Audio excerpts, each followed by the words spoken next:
Você consegue citar algum famoso que viva de acordo, você vai olhar assim, a vida dele, ele é mais estoico, ele é mais... Só como referência. Vamos pensar. Filosofando com os famosos. Quem que a gente pode falar? Qualquer pessoa que a gente pense, a gente consegue meio que traçar um perfil. Geddy Lee, vamos lá. O Geddy Lee, vocalista do Rush, um dos melhores baixistas do mundo, né? Nem tá puxando a sardinha do seu... Não, imagina.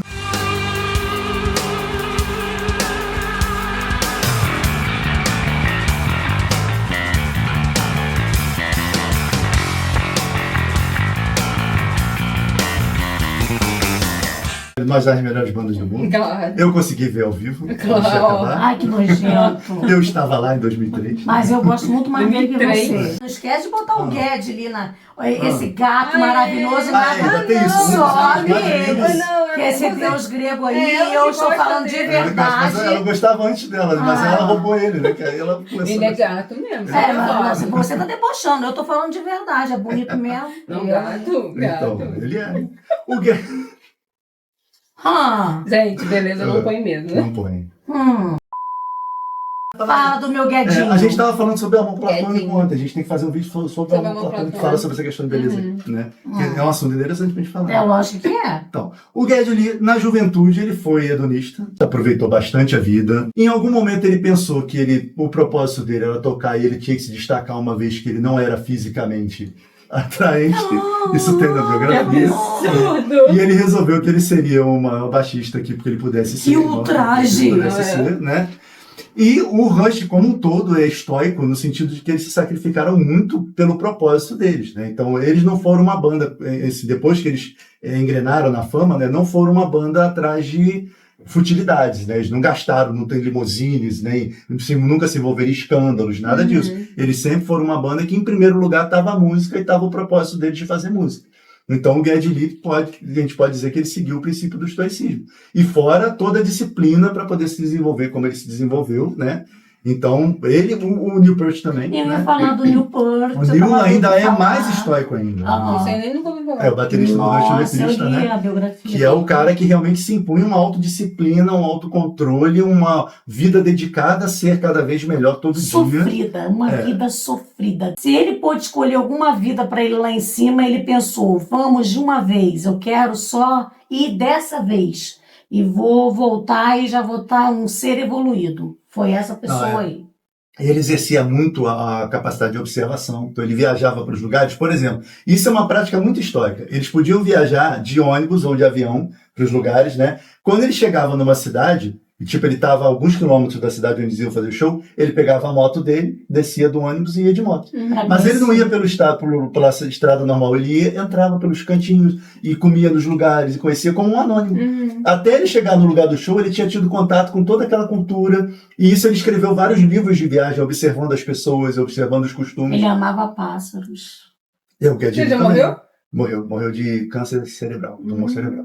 Um dos mais A história dele é tão triste que quando jovem ele perdeu a esposa e a filha. Envelheceu, conseguiu casar-se de novo, uma esposa e uma filha. Teve esposa. Aí ele foi morto por um câncer e deixou a esposa e a filha. Uma repetição, só que ao contrário. E, mais uma vez, com todo esse sofrimento, ele conseguiu absorver esse sofrimento sem sofrer mais do que o necessário. Né, ele conseguiu se reerguer na vida, conseguiu voltar para a carreira, conseguiu botar esse sofrimento em forma de livro, né? E aí a gente pode citar, olha só, nós vamos do Geddy Lee para Fernando Pessoa, né? Que existe um poema chamado, não sei se vocês conhecem, o poeta é um fingidor. Já ouviu esse poema? O poema é assim, o poeta é um fingidor, finge tão completamente que chega a fingir que é dor, a dor que devera sente. Eu li, né? Quando estudava. Então, isso aí é um mecanismo pode ser filosófico e artístico, né? De você sublimar a dor, né? Sublimar as coisas ruins que acontecem com você por meio da arte, né? Então o poema quer dizer o quê? O poeta finge tão bem que a dor que ele sente, ele reconfigura em forma de uma dor ficcional. Quando você pega seu luto e coloca num livro, né? Isso que tem a ver com... Ele foi sagaz. Né? Você reconstrói a sua dor de uma maneira que o leitor vai pensar que você está fingindo aquela dor que você sente de verdade. Mas é a sua dor, em forma de arte. Nossa, por que eu lembro de Robin Williams? Ele era um palhaço, né? Tem a Sociedade dos Poetas Mortos. Não, eu sei que eu devo estar atropelando as coisas, mas Mas será por causa disso? veio. Deve ser por causa Porque disso? ele fingia, sabe, muito bem, mas ele sentia. E isso vai falar com Camus, que a gente vai ver mais pra frente, né? E com vários outros filósofos também que veem na arte esse porto seguro, essa boia, né? Que as pessoas rodam e vão parar ali, né? A arte é a nossa boia, nosso Que bote tristeza salva-vidas, algumas né? pessoas que são contra a arte. Que vida infeliz. Uhum. São contra... Contra a fantasia, a ficção, faz de conta. Não, são contra as escapismo, a pessoas catarse. buscarem isso e acham que é bobeira, que é desnecessário, que... Acham que a vida real, que o que importa é justamente o que não importa. Não, mas acho que isso é no básico, é a educação que recebeu. Porque a pessoa pensa que o que importa é você conseguir uma posição na vida, você ter poder, ter status, ter dinheiro.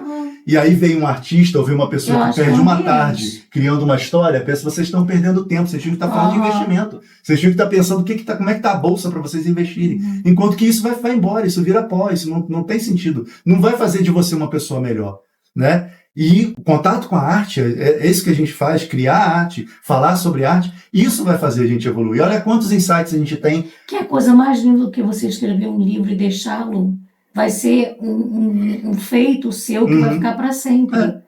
Não importa quantas pessoas leram, mas ele vai existir. Mesmo digital, é palpável. Isso para mim é o mais mágico. Não existia. Aquilo tudo não existia. Aquele universo passou a existir. Você manipulou e fez. Passou a existir porque eu fiz. E é uma telepatia. Porque uma pessoa, talvez daqui a 10 anos, vai abrir esse livro e vai estar dentro do mundo que a gente criou 10 anos atrás. E pode nunca ter visto a nossa cara, não conhecer a gente, mas aquilo que a gente fez vai existir na cabeça dessa pessoa depois. Né? Isso é mágico, né? E realmente isso é curativo, é terapêutico e é o bote salva-vidas para um monte de gente, né? A arte no nosso mundo como a diria... arte existe porque a vida não basta. E o Schopenhauer falava que a arte é um alívio, a vida é um sofrimento e quando você está em contato com a arte é um momento de alívio desse sofrimento. Né? É um momento que o sofrimento para um pouquinho e o mundo vira um mundo mais fácil. Né? Não tem a ver com arte, mas isso me fez lembrar que outro dia eu vi um reel falando assim, que Deus criou os lugares bonitos porque saberia que nem todos teriam amor. Nem que todos. Legal. Eu achei tão bonito isso. São muitos lugares bonitos, né? Aí vocês falaram disso, da arte. A arte existe porque a vida não basta. E eu lembrei da natureza, que a natureza, às vezes não, a natureza é maravilhosa, né? Aí a pessoa pensou nisso, que nem todo mundo vai ter o amor, mas todo mundo pode ter a natureza. Pode ter natureza. Achei muito bonito. Se a gente for expandir esse conceito para o conceito de beleza, né? Era o que os gregos falavam, era o que Platão falava. Você vai chegar no mundo das ideias para admirar a beleza ideal. Então, essa beleza pode ser um remédio para a gente, né? Pode ser tanto na natureza, quanto na arte, quanto no amor.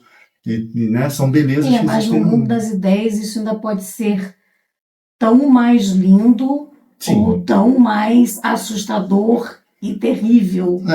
Porque né? O mundo das ideias para o Platão, né? A gente vai falar um pouquinho mais dele também quando for o vídeo dele, mas é um mundo perfeito. É o mundo onde as coisas se realizam de verdade. Esse mundo para o Platão é uma cópia. E aí que tá. A gente acabou de falar, olha como é que é doida a filosofia. A gente começou a enaltecer a arte é a tábua de salvação, a arte é o remédio para o mundo. O Platão já via a arte como perigosa.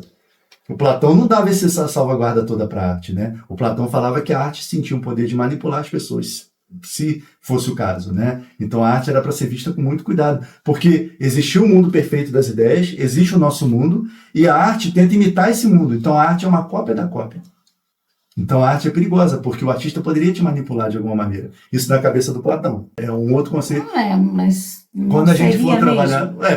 Quando a gente for ver o Platão mais a fundo, a gente vai ver um pouquinho melhor o que é esse conceito do mundo das ideias. E ele, inclusive, quando ele escreveu a República, né, que ele planejou a sociedade ideal, ele falou que não, isso aqui é um perigo danado. Os caras tocam uma música de revolta aí, o pessoal se agita, acaba a minha República. Então...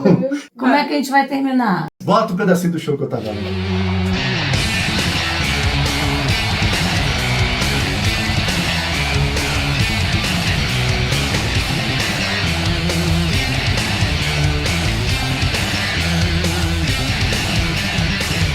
Era isso aí.